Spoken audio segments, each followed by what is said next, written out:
And I'm not. I was not announced as a speaker, but I wanted to bring some little, maybe inspiration. So I would like to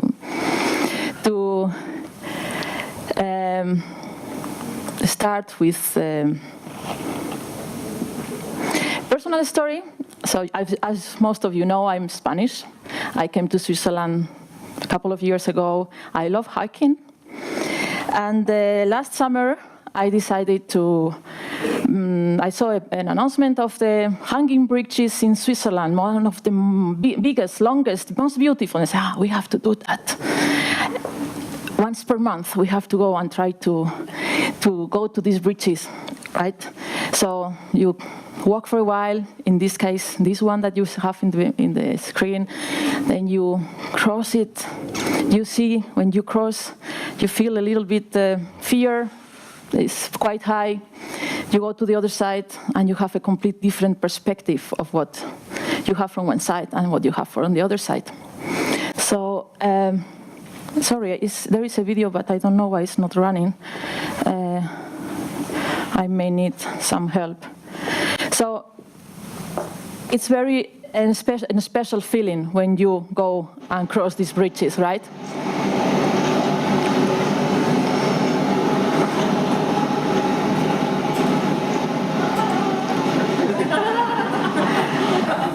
So actually, you can see things that you cannot see when you are in one of the sides. And then it makes me think, when I see, for instance, this picture, and I see a big hole here, a big canyon, it's amazing as well. But here we don't have a bridge. And the feeling is different. There is a big space, there is a big gap, and there is not a possible connection. And this is the feeling I have with some organizations, that there is a big gap in the organization that doesn't allow each other to correctly communicate, to understand each other, to see what's happening at the other side. And why is this happening? I wonder myself, how can we not bridge that? How cannot we build bridges? How cannot we make things different? What's happening? So many times I think, okay, it's management versus the others. Sometimes it's shareholders versus the others. The marketing, okay, marketing but not HR. Marketing versus the others. And then it goes on with sales, with HR. We are HR, and they are others. And we don't have to have a relationship with our employees. It's better that we keep that gap. IT as well. So for me, this creates a culture that is called, Brené Brown calls it a culture of us versus them. That is a toxic culture. It doesn't bring any benefit. And I think that is not what we want in organizations. So what do we find at the end? We find people without freedom, people that cannot talk, people that are depressed, people that are sick, people that don't come to work with their own self. They are ashamed there. They bring their person at home with the children, and they come with a shade. Or they just have so much fear that they are not even them. And what happens is that most of the times, these things are covered. Nobody looks at them. Nobody wants to see them. We have these trees, we have these rocks, we have bunkers in organizations.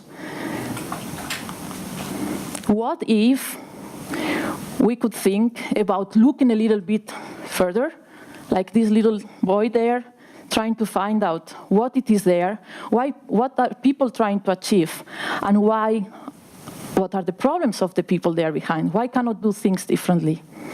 Why instead, I think that something is happening wrong with my slides. Yes, sorry.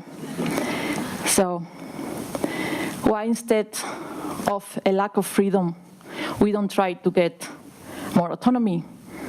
Why don't we have more transparency instead of secrecy? Instead of depression, we go more for a purpose-oriented organization with motivation and try to give attention to our people, take care of them, instead that we just don't care until they get sick or depressed. And why don't we allow our people to be authentic, like they are at home, and create a safe space? Do you think this is what we want in organizations? Do you think this is human? Do you think this is bringing more profit, more quality? My answer is no, it doesn't. It doesn't. So I would like to have an organization that have teams that can collaborate, can commit, have trust, help each other, offer recognition, express themselves, have joy. That is what I think it would work in organizations. And I know this is happening at personal level, because at personal level, we know what we want.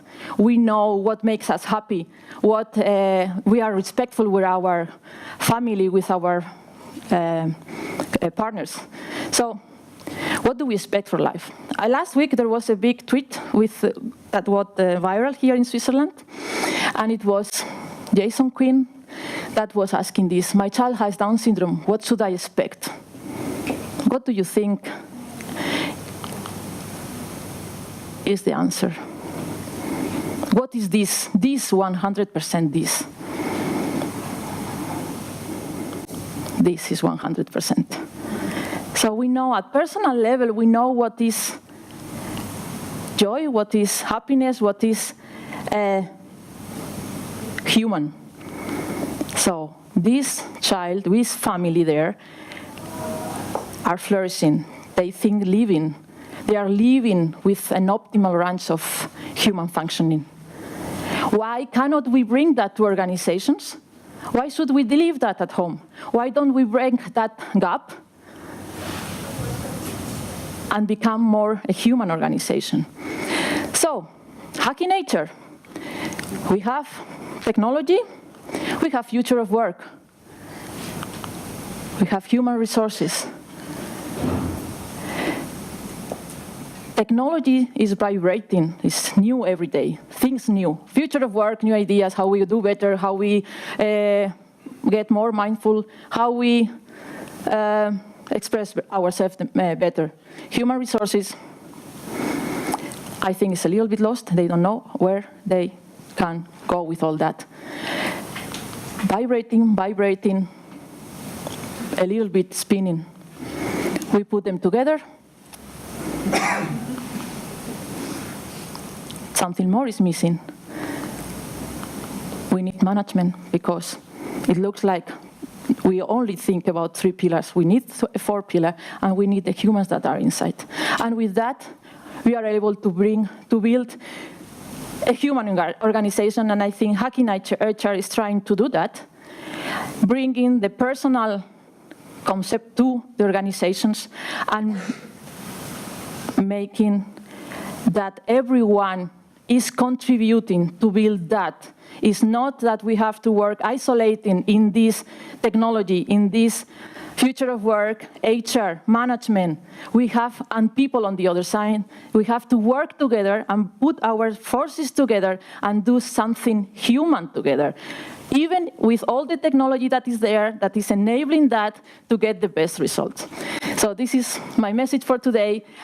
We will have 6 examples now of how we can bring all these topics together and try to make a human organization and hack HR in the best way with the white hat. So enjoy the rest of the speakers.